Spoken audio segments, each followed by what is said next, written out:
Do you remember the last real conversation you had with your teenager? Not how was school, which got you a grunt. Not did you eat, which got you a shrug. I mean a real conversation where they actually talked to you, opened up, let you in. For a lot of parents, that memory is further away than it should be. And the scary part, most of them don't even know what went wrong. One day they were 10 years old and telling you everything. Then something shifted. And now, silence. Here's what no one tells you. That silence is not attitude. It's not disrespect. It's not them not caring about you. It's a signal. And today, we're going to decode exactly what it means and exactly how to bring them back.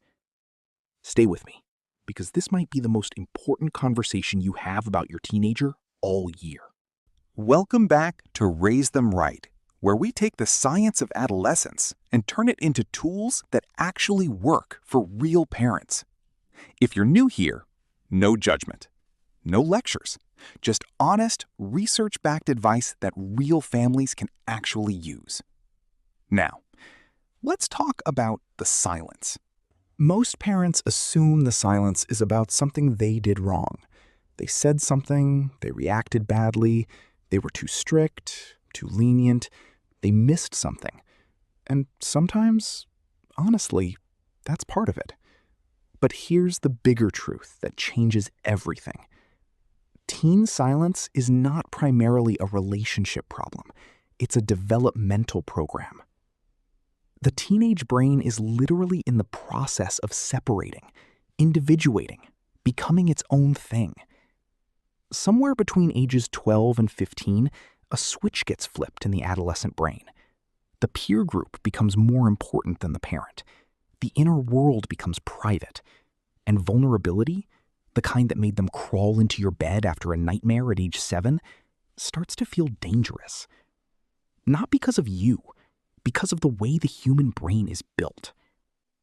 So the first shift I want you to make right now is this. Stop reading the silence as rejection. Start reading it as a signal that needs to be decoded. Because once you understand what's actually underneath it, what they're protecting, what they're afraid of, what they're waiting for from you, everything changes. Let's get specific, because teens are complicated is not useful. This is 1.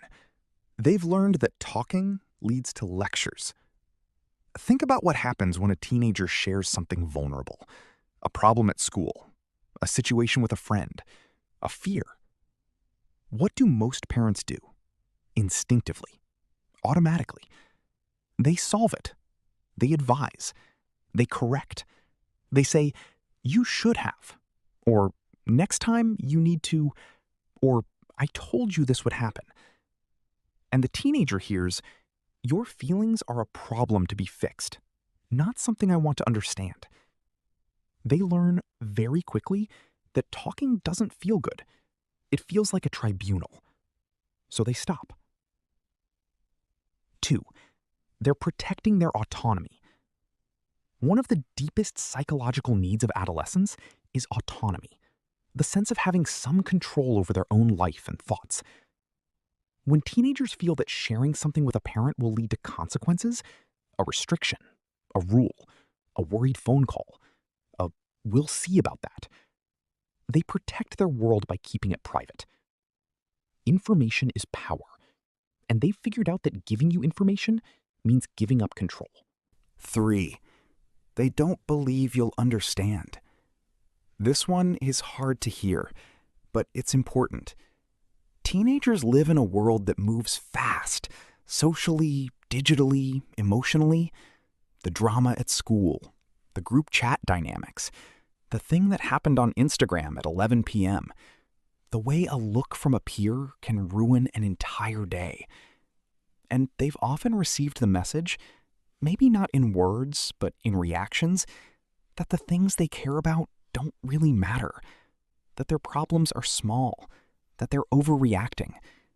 So they take their real thoughts somewhere else, to friends, to their journal, to the internet, to nowhere. something happened, and they're waiting to see if it's safe. Sometimes the silence is newer than you think. There was a specific moment, a blow-up, a dismissal, a time they came to you and the response didn't feel safe, and the door quietly closed. They're not punishing you. They're protecting themselves. And they're watching, carefully, even if it doesn't look like it, to see if things have changed, if it's safe to try again.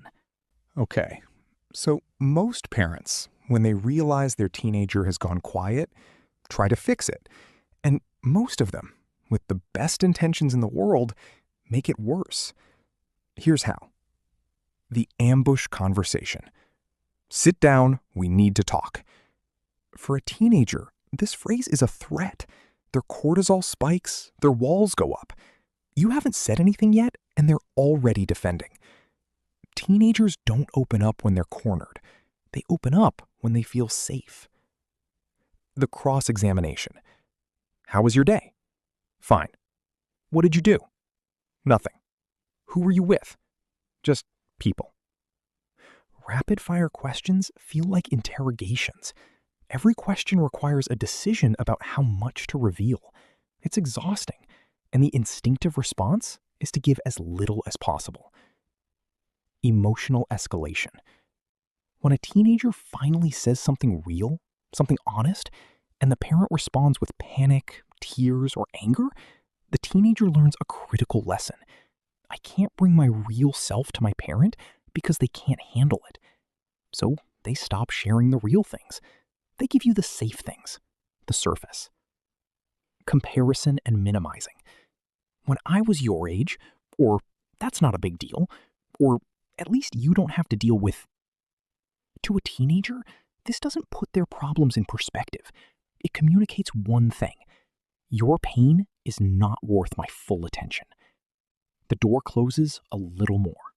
Here's the part where everything shifts, because this is not about getting your teenager to talk. It's about becoming the kind of person they want to talk to. And that starts with one counterintuitive truth. Teenagers open up sideways, not face-to-face. Research on adolescent communication consistently shows that teenagers talk more freely when there's no eye contact. When they're side by side, driving, cooking, walking the dog, playing a game, doing the dishes, the pressure drops. The guard comes down.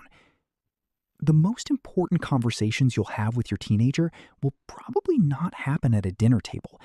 They'll happen at 10 p.m. when you're both watching TV, in the car when you least expect it, while you're doing something else entirely. So be physically present, often, without an agenda. Replace questions with observations. Instead of, "How was your day?" try, "I noticed you seemed off when you got home." Instead of, "Who were you texting?" try, "You seem happy about something." Observations don't require defense. They invite response. They communicate something crucial. I see you. I'm paying attention, not to catch you, but because I care. Become the safe landing zone. When your teenager tells you something, anything, your single most important job in that moment is to make them glad they said it.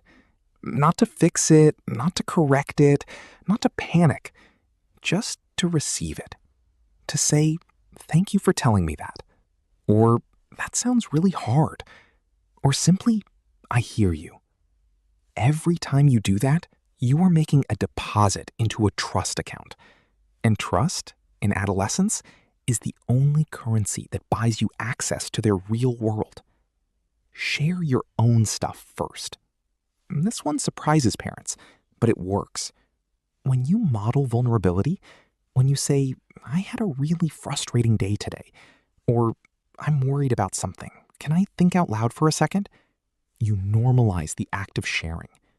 You show them that adults have inner lives, that talking about them is okay, that the relationship goes both ways. And sometimes, not always, but sometimes, they'll respond with something real of their own. Here are 5 things, concrete, practical, you can start tonight. 1. The No Agenda 10. Spend 10 minutes a day with your teenager where you have zero agenda. No correction, no questions about school, no phone in your hand. Just be there. Watch something they like. Sit near them. That's it. Presence without pressure is the foundation of a talking relationship. 2. The one question rule. When you pick them up from school or they come home, one question only. Make it good, make it open, and then be quiet and actually listen to the answer. Try, what was the most annoying part of your day? Teenagers like having permission to complain. It's a low-stakes entry point. 3. The drive rule. Make yourself available in the car. Offer to drive them, to practice, to a friend's house, to the store. No music, no podcast, just the two of you, side by side. Some of the best conversations happen in cars because neither of you has to look at the other. The pressure drops, the guard comes down. 4. Repair out loud. If something happened, a fight, a moment where you reacted badly, a time you dismissed them, go back to it. Specifically, hey, I've been thinking about what happened last week. I don't think I handled that well. I'm sorry. Most parents wait for teenagers to apologize first, but you're the adult. You go first. Repair is one of the most powerful things a parent can do. It shows them that relationships can survive conflict and that you're safe to come back to. 5. Say this one sentence and mean it. At some point in the next 24 hours, look at your teenager and say, "You don't have to tell me everything, but I want you to know there is nothing you could say that would make me love you less or stop being on your side." Don't say it once. Say it until they believe it. Because that sentence, when it's true, is the thing that eventually brings them back home. Your teenager going quiet is not the end of your relationship. It's an invitation, if you know how to read it. They still need you. They just need you differently than they did at 7. They need you to be consistent enough that they know the door is always open, patient enough not to force it, and present enough to be there when they finally decide to walk through. That parent exists in you. This video was just here to remind you of that. If this gave you even one thing you're going to try, share it with another parent who needs it right now. Because a lot of them are sitting in the silence, not knowing where to start. And if you want to go deeper, I've linked 2 videos right here. One on how to actually get through to a teenager who shuts down, and one on the teenage brain, why they act the way they do, and why it's not what you think. I'll see you in the next one.